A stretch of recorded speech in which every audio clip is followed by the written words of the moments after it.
xibaar yi gën a fës ci internet bi c'est l'affaire de Fatimata Bintou Ba Fatima maa ngi lay dalal ci plateau bi. maa ngi lay nuyu Sofia Ba maa ngi nuyu itam suñu mbokku téléspectateur ak internautes yu ITV yi. alors Fatima tey sujet yi ñu war a waxtaanee tey on va commencer bien sûr par la suite des inondations avec quelques solutions qui sont trouvées wala boog qui sont en train d'être trouvées par les forces de l'ordre pour aider les populations. ñu woowee ko l'armée au chevet de la population parce que ginnaaw seetlu nañ ne am na ay yoon yu bëri wala am na ay quartiers yu bëri lii di xamante ni ndox bi dakaa nangu ba mujj nit ñi mënuñoo génn loolu moo waral ab pont boo xamante ni foofu la ci Rufisque ñoom moom la ñu defar démb kii di Cheikh Bamba Faye nee na plan Orsec magnifique travail des forces armées à travers le génie militaire mu ne kii apporte aide et assistance aux populations dans le cadre de la mise en œuvre du plan Orsec lii nag mu ngi amoon démb 5 septembre 2022 ab vidéo boo xamante ni bañ leen di bàyyi ngeen seetaan ko waa armée bi nga xamante ni ab pont boo xamante ni defar nañ ko ngir mën a jàppale askan wi ñu mën a traverser pour mën a vaquer seeni occupation. acca ñu xool vidéo bi ñëwaat ci.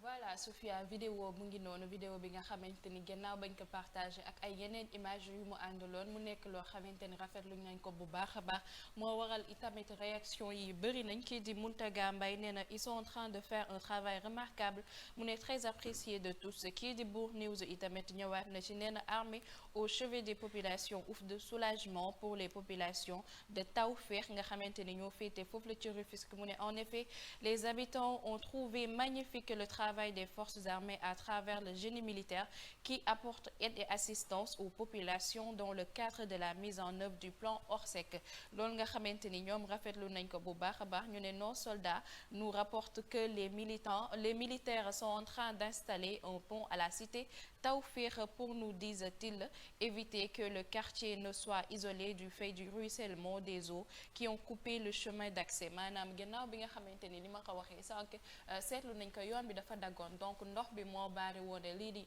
yoon bi ñoom du ñu woon mën a génn di dem defi yenn yi loolu nag moo waral ñu defaral leen pont boobu pour ñu mën a génn ku nekk boo amee soxla boo xamante ni nga defi ko mu nekk loo xamante ni nit ñi rafetlu nañ ko bu baax a baax parce que nee nañ armée bi ñëw na defal leen loo xamante ni amal na leen njëriñ bu baax. c'est ça ñu ngi koy rafetlu bu baax on ne peut que féliciter ce genre d'initiative Fatima di ko rafetlu en espérant que ça continue en espérant surtout que y aura des solutions avant problème plutôt qu'après problème il y aura action avant réaction parce que bon c'est une réaction bi nga xamante ni ça aide je suis sûre que population yi ñu ngi si gis seen bopp mais si on ne pouvait pas en arriver si on pouvait ne pas en arriver là tamit dina gën a baax donc on continue et puis seen communication bi aussi rafet na ça montre que ils sont là que ils veulent aussi que nit ñi xam ni ñoom ñu ngi fi ils ne laissent pas peut-être les populations livrées à eux-mêmes après li nga xamante ni moo di inondation yi beaucoup de gens ont perdu beaucoup de choses ci inondation yi on pense déjà aux victimes yi nga xamante ni ñàkk nañ ci seen bakkan c'est le plus je pense que c'est la tragédie la plus grave des inondations hein, ces 3 personnes qui sont décédées ce week-end et après ça ñeneen ñi nga xamante ni perte nañ seen kër perte nañ seen auto perte nañ seen matériel et tout ça c'est quelque chose d'assez difficile hein. Donc ñu rafetlu communication bi ñu rafetlu liggéey bi en espérant comme je le dis que dans le futur il y aura action avant réaction Papa Moussa. waaw loolu mooy concept armée nation xam nga lu ñu naan armée nation day am trait d'union parce que nga nekk militaire tu es plus que un citoyen en fait tu es un protecteur parce que su jee amoon ñoom ñooy nekk ci kanam su guerre amoon ñoom ñooy nekk ci kanam guerre sanitaire bi tamit gisoon nañ ci Covid-19 yi lu ñu defoon inondation ci amee activé nañ le plan Orsec forcément Sénégal dañu leen di soxla ci wàllum liggéey parce qu'ils sont très organisés et très débrouillards pour li nga xam ni mooy jëlee li nga xam ni mooy ndox mi parce que conséquences yi bëri na am na ay agents yi nga xam ne ñu ngi nekk ci ay agents de nettoiement am na koo xam ne si bakkanam rootoon na ci Diourbel parce que liggéey bu am risque la c'est important armée également ñu déployer wu et ça renforce un peu que les militaires également sont avant d'être militaires sont des populations peut-être ñoom mbënd bi seen famille tamit ñu ngi koy dund parce que luy Sénégal di dund rek moom la ñuy dund donc c'est important de les voir sur le terrain ça rassure et ça permet un peu de renforcer ce concept qui est extrêmement important le concept de armée nation te Sénégal moom ci wàllum armée soo ko comparé ak yeneen état yi on a une armée tellement disciplinée et tellement boo xam ne si dafa xam lan moo ko war parce que soo xoolee dëkk yu bëri yu ñu wër bëri na ay coup d'état yu fa am mais on a une armée boo xam ne si xam na lan mooy mission am xam lan mooy rôle am et bii bokk na si ce rôle de protéger les populations des inondations parce que les eaux de pluie tuent ceux qui tuent les populations en face foog ñu am armée parce que ñoom ñooy nekk le bouclier entre le chaos et nous ça c'est important et lii wane na ko bravo à ces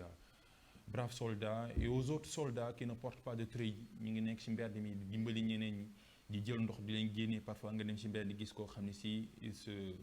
volontairement mu jóg di aider di defee circulation bi loolu aussi sont des soldats c'est pas que ni da ngay sol treillis rek pour être un militaire d'abord c'est quelqu'un qui aime son pays sa république qui est prêt à mourir pour son pays et sa république il y a les militaires qui portent des treillis qui sont sur le terrain comme vidéo bi il y en a d'autres également qui luttent contre les inondations sans treillis bravo à tous parce qu'on est tous des Sénégalais. C'est ça, on est tous des Sénégalais donc franchement bravo à tous da lay woon ni nga wax ni dafa am solo parce que daf lay woon un certain degré de solidarité tu vois des gens carrément yi nga xamante ni dañuy génn pas par obligation pas parce qu'ils cherchent quelque chose c'est vrai il y a du commerce aussi derrière parce que am na ñoo xamante ni bon dañ leen naan pour yéeg ci pirogue bi c'est combien ça xaw ma 100 francs xaw ma 200 ce genre de choses donc ça crée aussi l'âme entrepreneuriale ressort mais il y a des gens dañ koy def ngir yàlla dañuy dimbali nit ñi di leen jàppale ci génne ndox bi wala boog ci traversée yi etc donc ça montre un élan de solidarité ça montre que voilà en difficulté on peut compter un peu sur cette solidarité là l'armée joue son rôle tamit ci ñuy defaree pont bi parce que l'armée au secours des populations je pense que loolu lañ bëgg a dégg c'est ce qui est normal je veux juste rappeler aussi j'en profite pour dire que démb maa ngi naan ce n'est pas seulement un problème sénégalais il y a quelque chose dont les gens ne parlent pas beaucoup qui s'est passé au Pakistan ces dernières semaines le Pakistan en ce moment est complètement inondé et c'est pire que ñun lu ñu dund il y a des centaines de morts fële au Pakistan à cause des inondations foofu et c'est tout le contraire en Chine il y a des parties où l'eau c'est tellement asséché que ils sont en train de vivre en tout cas un risque de sécheresse bi nga xamante ni voilà daf leen jaaxal donc en ce moment je pense que tout le monde se pose des questions le monde entier ci catastrophe naturelle yi nga xamante ni mi ngi am que ce soit en Afrique que ce soit hors de l'Afrique et puis bon ñu naan Yàlla rek que les choses reviennent à la normale et voilà il faut qu'on écoute aussi nos amis environnementalistes parce que lii yëpp changement climatique moo koy indi aussi à part l'action de l'homme à part le mauvais aménagement il y a des changements climatiques qui se passent qui sont dus d'ailleurs à l'action de l'homme donc je pense que jot na ñuy déglu suñu experts yi pour justement sauver et éviter surtout certaines catastrophes Fatima waxee noonu la moom fu mu toll nii àdduna bi ku nekk ak sa problème Sénégal bu fekkee am nañ problème bi dëkk bi lay pareil donc loolu moo waral itamit moo xamante ni ñëpp bu dara xewee ñëpp a koy yëgandoo bu ñuy revenir at ci vidéo bi nga xamante ni waa armée di ñu def nekk na loo xamante ni ñëpp dañ koy rafet parce que souvent nit ñi dañuy bëgg lii nga xamante ni mooy armée jege leen bu baax a baax surtout la population parce que tey ji inondation bu amee ñoom dañ koy yëg seeni camp yi seeni caserne yi fi ñuy nekk foofu tamit mën na am ndox donc bu fekkee benn secteur bu amee ndox ñoom bu fekkee ci secteur boobu la ñuy nekk itamit dañ koy yëg donc yu mel ni action yu mel nii nekk na loo xamante ni buñ ko yemalee foofu rek ci Rufisque mën nañ ko def un peu partout nekk na loo xamante ni itamit mën nañ cee woo yeneen ndaw comme dañoo nekk vacances nii am na ñu bëri ñoo xamante ni nekk ñu en activité donc pourquoi pas ñu génn def yoo xamante ni tey bu ñu gisee benn quartier am ndox ñu regroupé wu xool koo xamante ni mën na leen ci jàppale ñu def ko parce que ñu ngi doon partager benn vidéo boo xamante ni benn waay nee nañ moom day yore benn liiwam benn matériel am boo xamante ni dafay quitter fi mu dëkk ñëw ci tali yoo xamante ni bu gisee am na ay pax ay kamb parce que yooyu noonu day poser problème oto yi mu defar ko te ba koy defar du laajte dara donc souvent action yooyu itamit day nekk lu ñuy gis bu baax a baax te ñooñu itam nekk na ñoo xamante ni war nañ leen wane war nañ leen fësal itam. C'est ça, war nañ leen fësal bu baax a baax et puis les encourager surtout parce qu'ils font action solidarité bi nga xamante ni c'est ça qui fait une société en fait pouvoir aider son prochain c'est très important dans le concept de société. Alors Fatima ñu daal di jàll ci deuxième sujet bi voilà bien entendu à l'approche du Magal am na benn communauté bi nga xamante ni day gën a fës et là on s'intéresse à l'éducation on s'intéresse à l'université fële ci Touba bi nga xamante ni taxaw nañ ko. murit nga xamante ni fan yi ñu weesu wala fan yi ñu nekk ba tey gis nañu photo université bu Touba ñu ngi koy partagé fépp loolu nag lan moo ko waral waa Touba ca kanam liggéey bu am solo bi ñu def moo waral nit ñi rafetlu ko comme li ñu jógee léegi ci waa armée nit ñi rafetlu ko bu baax a baax bay naan est-ce que nekkul loo xamante ni waruñu kaa adopté fii pour le Sénégal parce que gis nañu nekk na loo xamante ni dox na bu baax a baax foofu la ca Touba de publication Touba ca kanam la ñu jël nee nañ université de Touba bâtiment R+3 construit par Touba ca kanam ñu ne une valeur estimable à li nga xamante ni mooy 800 millions francs CFA mu ne sans fàtte itam loo xamante ni 100 millions francs yoo xamante ni joxoon nañ ko kii di xalif général des Mourides Serigne Mountakha Mbacké li nga xamante ni ci pose première pierre bi loolu nag Sophia naka la ñuy def pour dajale fonds yi maanaam chaque weer wala loo xamante ni nit day jël dugal ko ay cotisation yoo xam ne dañ koy dajale ay fonds yu ñuy collecté ba tey ji ay réalisation yu am solo yoo xamante ni def nañ ko ci dëkk bi un peu partout image yi ngi noonu image yu université bi ngeen di gis kii di Momar Assad Touba nee na Touba ca kanam kii réalise une mosquée à 20 nga xamante ni nee nañ am na ñaata 20 MDS poste de santé nee nañ am na itamit lii nga xamante ni mooy 5 ambulances ci la bokk ay rénovation bâtiment yi ñu def ñu ne 100 daara yoo xamante ni rénové nañ ko accès à l'eau potable à 30 quartiers yoo xamante ni 200 millions mu ne pour le Covid ci Covid bi itam am na xaalis bu bëri boo xamante ni defoon nañ ko mu ngi tollu woon ci 200 millions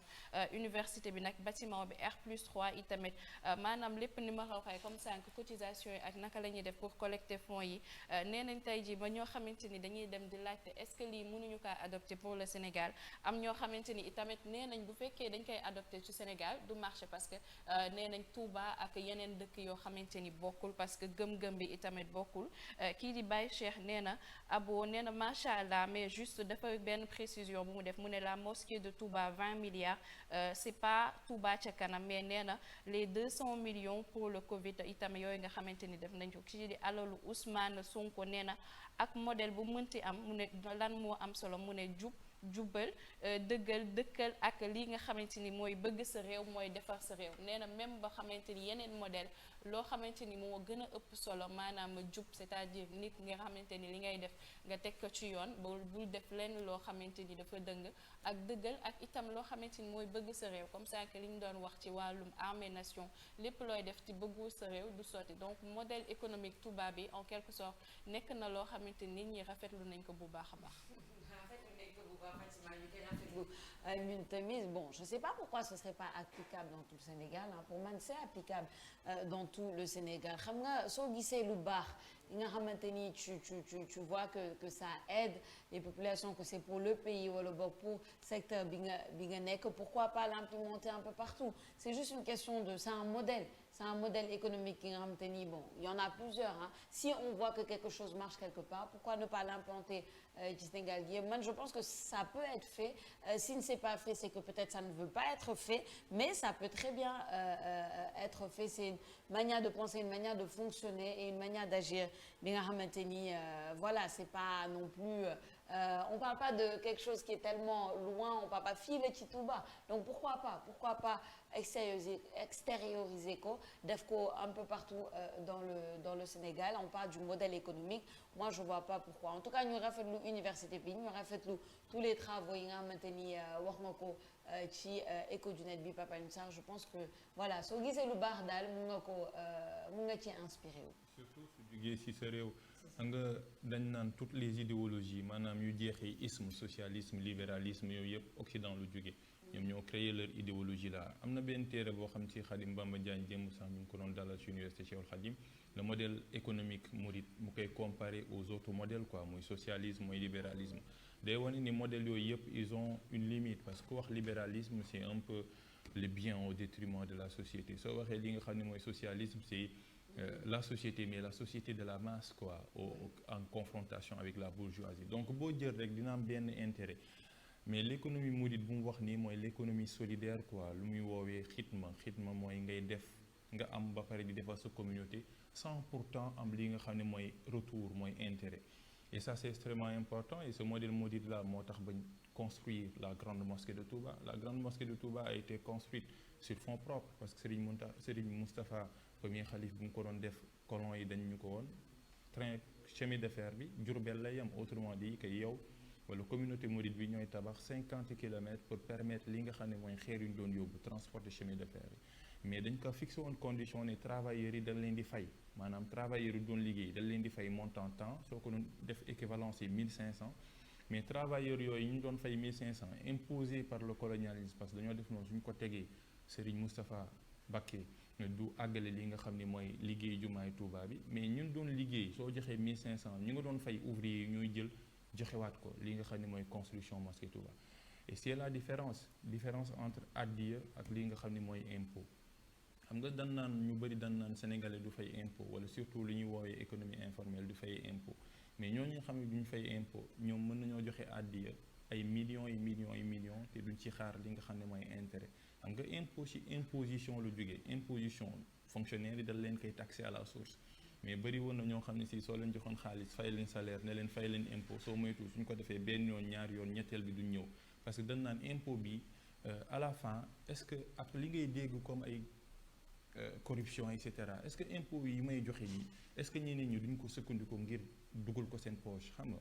donc c'est un modèle boo xam ne si lu am solo la modèle boo xam ne si c'est basé par la xidma servir mais pas se servir mooy dañuy waxee le parti avant la patrie loolu moo di wax nañ ko ba mais surtout l'économie solidaire bi nga xam ne da nga koy def sans imposition nga jël sa xaalis mu leer ni yow da ngaa fayee ko nga jël sa xaalis def ko si liggéey Serigne Touba te kenn du la wax ni force la parce que dañ naan la contribution parce que yow miy contribuer après di nga gis ni dina am ay njeexital si yow et ça je pense que c'est un modèle économique tous les pays qui sont développés sont basés sur des modèles économiques qui leur sont propres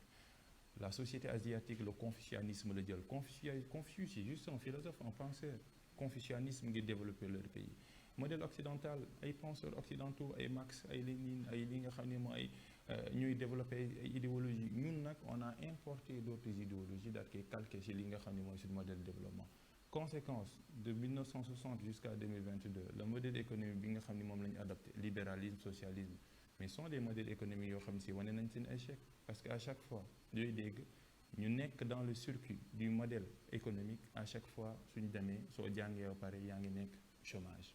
forcément des milliers de jeunes instant bii nii liggéey doom bu góor la mais su fekkee ni l'autre modèle économique le modèle économique bi nga xam ni ça se forge à partir des daara à partir de l'école parce qu'il y a un syncrétisme entre la tradition et la modernité ñooñu jaar sur le circuit bu ñu woowee informel actuellement ce sont ces gens-là qui dirigent le pays ñu ëpp xaalis mi ils ne sont pas passés par le circuit formel sama genre yi nga xam ne ñoo jaar par le circuit formel fu ñuy mujjee mooy des fonctionnaires Baye Laat Mbàkke moo doon wax ni ñàkk wërsëg weesuwul ngay xam salaire weer bi su deewee looy jot loolu ñàkk wërsëg la pour wane un peu ni ce circuit-là mérite nañu repenser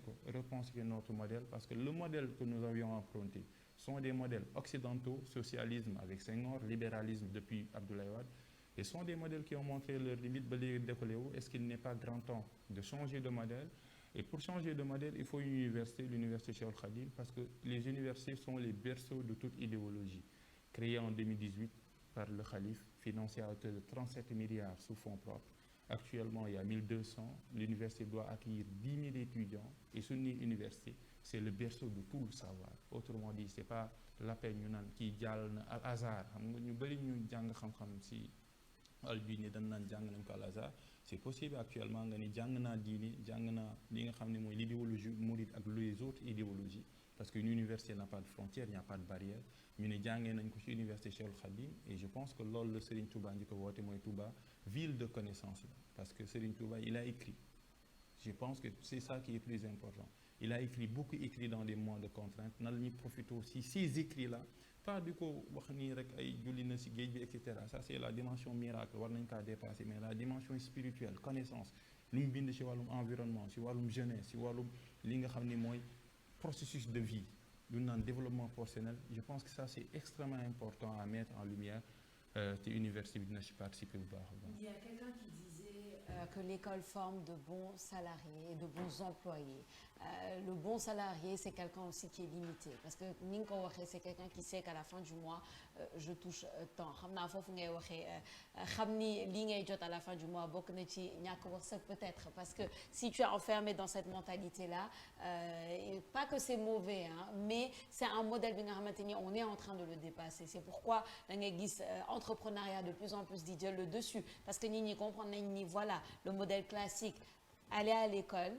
trouver un travail, rester dans ce travail, à la fin du mois, tu as tel salaire, etc. loolu doxatul doxatul parce que da ngay gis ni ton salaire te limite parce que li nga bëgg a def yëpp doo ko mën a def avec ton salaire. Le propre du salarié, c'est jot son salaire, pouvoir gérer ses besoins premiers et ensuite xaar beneen salaire bi rapidement pour mun a gérer waat les mêmes besoins premiers. Les besoins premiers, ce sont les factures yi nga xamante ni ça peut pas attendre, etc. Mais avec un salaire, on peut pas forcément aller au-delà de ça. moo tax nga gis beaucoup de jeunes entreprendre, beaucoup de jeunes xam ni voilà ce plafond de verre là on le dépasse maintenant avec l'entrepreneuriat, avec des modèles économiques nouveaux. Donc je suis vraiment dans cette idée-là. Je suis en accord avec toi, Papa Moussa ci loolu, et je suis aussi en accord avec peu importe ci ban confrérie nga bokk. Man j'aime bien le fait que tu dises que dañu war a dépasser cette dimension un peu bon, j'ai même envie de dire cette dimension magique, cette dimension voilà, et penser à qu'est-ce qu'on peut vraiment utiliser, que ce soit ci telle confrérie wala ci telle confrérie wala des choses même qui viennent de nous. Qu'est-ce qu'on peut utiliser pour dem kanam en fait. Je pense que c'est ça l'essentiel. Donc quand on parle un peu du modèle économique mouride, man gis naa ci yi nga xamante ni voilà ça peut aider, ça peut construire et tout. Donc pourquoi pas xool ci loolu et puis le prendre. Et puis voilà, tu l'as dit, le libéralisme, le socialisme, ils ont montré leurs limites, pas seulement chez nous, mais même ci ñi nga xamante ni créé nañ ko fële en Europe, en Occident, ça montre ses limites tout le temps. On voit un peu la grande disparité entre ceux qui ont les moyens, ceux qui n'en ont pas, etc., etc. Donc da ngay jël pour man da ngay en fait quand on dit que le monde est un métissage, da ngay jël lu baax fële indi ko teg nga jël lu baax fii indi ko teg. Donc on peut faire des modèles mixtes, des modèles yi nga xamante ni tu prends le meilleur de tout parce que xam nga yëpp utiliser nga yëpp. Maintenant tu prends le meilleur de tout et tu crées ton propre modèle. Man je pense que l'avenir du Sénégal, j'ai même envie de dire de l'Afrique, se base sur ça plutôt que de rester calqué, de rester fermé avec des œillères dans ay modèles yi nga xamante ni ça nous limite et ça nous permet pas d'aller de l'avant, Fatima. dépassé loo xam ne daf ñuy méngale maanaam dañuy séparer tey jii man je me vois ci modèle bi yow aussi pareil donc nekk na loo xamante ni du murit yi kese ñëpp ñoo ko bokk donc comme ni ñu koy waxee ci même ñoom ñu ngi koy wax maanaam lii nga xamante ni da ngay gëm kilifteef parce que tey ñëpp ñu ngi fay impôt kuy liggéey ñu ngi lay dindi loo xamante ni bu chaque weer bu dee wala yenn yoo xamante ni annuel alors que lii nii bu fekkee yow yaa ngi cotiser mu leer ne tey fi may dugal sama xaalis day tax ñu am yii day tax ñu am lii te après lii nii ñun lay jëriñ donc képp koo xamante ni xoolee nga ko noonu wala xalaatee nga ko noonu rek chaque weer bu jotee doo sax xaar ñu lay wax yow yaa koy envoyé te ni ñu koy defee aussi dañ koy defee de manière très simple loo xamante ni mën nañ la permettre yow nga koy def itamit te duñ tudd su tër nga koy def itamit duñ la forcer dara nga koy def itamit loo xamante ni duñ la teg loo àttanul parce que ñu bëri ñoo xamante ni dinañ annuellement dinañ leen wax lii nga war a fay fekk ni mënuñ kaa fay wala lii nga war a fay fekk ni bëgguñ kaa fay mais lii bu fekkee da nga koy def day fekk mu neex la day fekk yow boo koy def da ngay naan lii nii je le fais pour moi, je le fais aussi ñeneen ñoo xamante ni ñu ngi ñëw parce que université boobu ñu tabax bu fekkee yow sa loxo dugg na ci yow nga passé jàngum université say doom dinañ ñëw jàngi si wala say rakk donc nekk na loo xamante ni mën nañ kaa gën a yaatal mën nañ ko aussi adopter pour le Sénégal ñëpp ba ñëpp di ci inspiré wu donc lépp loo xamante ni luy jëriñ réew mi man je pense que ñu gën a wax mu boole ñu moo gën que plutôt di wax mu ñuy diviser. C'est pas encore pour faire l'apologie de telle ou telle confrérie parce que ñu bëri loolu nii c'est pas ça le but. Comme je dis, pour moi le but c'est boo gisee lu baax nga inspiré wu ci peu importe fan la nekk, que ce soit chez les occidentaux, que ce soit ici chez nous. Man daal je pense que c'est ça qui va nous faire avancer, dépasser ces limites qu'on a là, de se dire ah lii moom fii la jógee donc comme bokkuma fii dama koy bàyyi fii, je peux pas en parler wala je peux pas mettre ça de l'avant. Non, au contraire, fii la jógee yow lii baax na gis na nii baax na jël ko, que ce soit dans la communauté mouride, que ce soit